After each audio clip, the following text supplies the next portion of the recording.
তৈরি করছি হাতে মাখা মলা মাছের ভুনা, যেটা গরম ভাতের সাথে অসম্ভব টেস্টি লাগে। আর আশা করছি আমার আজকের রেসিপিটি সবার কাছে ভালো লাগবে। হ্যালো ভিউয়ার্স, আসসালামু আলাইকুম, welcome back to my channel. নতুন আরও একটি ভিডিও দেখার আমন্ত্রণ জানাচ্ছি। এর জন্য প্রথমে আমি এখানে 200 গ্রাম পরিমাণ মলা মাছ নিয়েছি। এটাকে আমি আগে থেকে কেটে ধুয়ে পরিষ্কার করে নিয়েছি। আর এখানে আমি একটা বড় সাইজের আলু কুচি করে নিয়েছি, সেটা দিয়ে দিলাম। সেটাকে আমি ধুয়ে পরিষ্কার করে নিয়েছি। বেশ খানিকটা পেঁয়াজ কুচি দিয়ে দিলাম। এরপর আমি এখানে দিয়ে দিচ্ছি স্বাদ অনুযায়ী লবণ। তারপর আমি এখানে দিয়ে দিব প্রায় 2 টেবিল চামচের মতো লাল মরিচের গুঁড়া। আমি ঝাল করে এই মলা মাছের ঘন্টা তৈরি করব, তো সেই অনুপাতে আমি মরিচটা অ্যাড করে দিয়েছি। আপনারা কমিয়ে বা বাড়িয়ে দিয়ে দিতে পারেন। 1 টিস্পুনের যে একটু বেশি পরিমাণে, মানে 1.5 চা চামচের মতো হলুদ গুঁড়ো দিয়ে দিলাম। 1 টিস্পুন দিয়ে দিলাম জিরা গুঁড়া।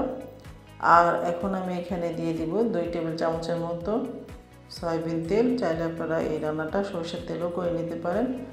1 টিস্পুন দিয়ে দিলাম রসুন পেস্ট। আদা রসুন পেস্ট আমি সম পরিমাণে 1 টিস্পুন মতো দিয়ে দিলাম। আর বড় একটা টমেটো কুচি করে নিয়েছি, সেটা দিয়ে এখন আমি ভালো মতো হাত দিয়ে মেখে নেব।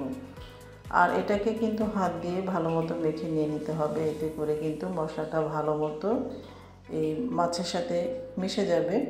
তো দেখতে পাচ্ছেন আমি ভালো মতো এটাকে মেখে নিয়েছি। এরপর আমি যেটা করব, সেখানে আমি 1 কাপের মতো একটু পানি দিয়ে দিব, কারণ এই টমেটো এবং মাছের থেকে কিন্তু ভালো মতো পানি বেরিয়ে আসবে। তো সেই ক্ষেত্রে কিন্তু এর চেয়ে বেশি পানি দেওয়া যাবে না, এতে করে কিন্তু মাছটা একদম ভর্তা হয়ে যাবে। তো দেখতে পাচ্ছেন আমি 1 কাপের মতো পানিটা দিয়ে এখন আমি সব কিছু আবার একটু হাত দিয়ে মিশিয়ে নিলাম। এরপর আমি এখন এটাকে চুলায় চাপিয়ে দেব। এই তো দেখতে পাচ্ছেন আমি 5 মিনিট পর ফিরে আসলাম। এখন আবার সব কিছু একটু নেড়ে মিশিয়ে নিয়ে নেব।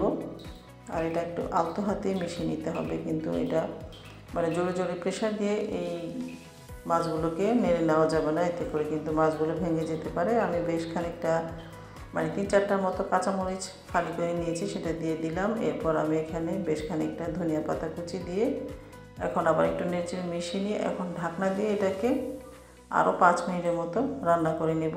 তারপর আমি নামিয়ে নিয়ে নিয়েছি। এই তো দেখতে পাচ্ছেন আমার হাতে মাখা মলা মাছ তৈরি করে নেওয়া হয়ে গিয়েছে। এটা গরম ভাতের সাথে অসম্ভব টেস্টি লাগে। বাসায় তৈরি করে খাবেন, প্রিয়জনদের খাওয়াবেন। আশা করছি আমার আজকের রেসিপিটি সবার কাছে ভালো লেগেছে। ভালো লাগলে লাইক, কমেন্ট, শেয়ার করবেন। আজ এই পর্যন্তই। সবাই ভালো থাকবেন, সুস্থ থাকবেন। ফিরে আসবো নতুন কোনো রেসিপি নিয়ে। আল্লাহ হাফেজ।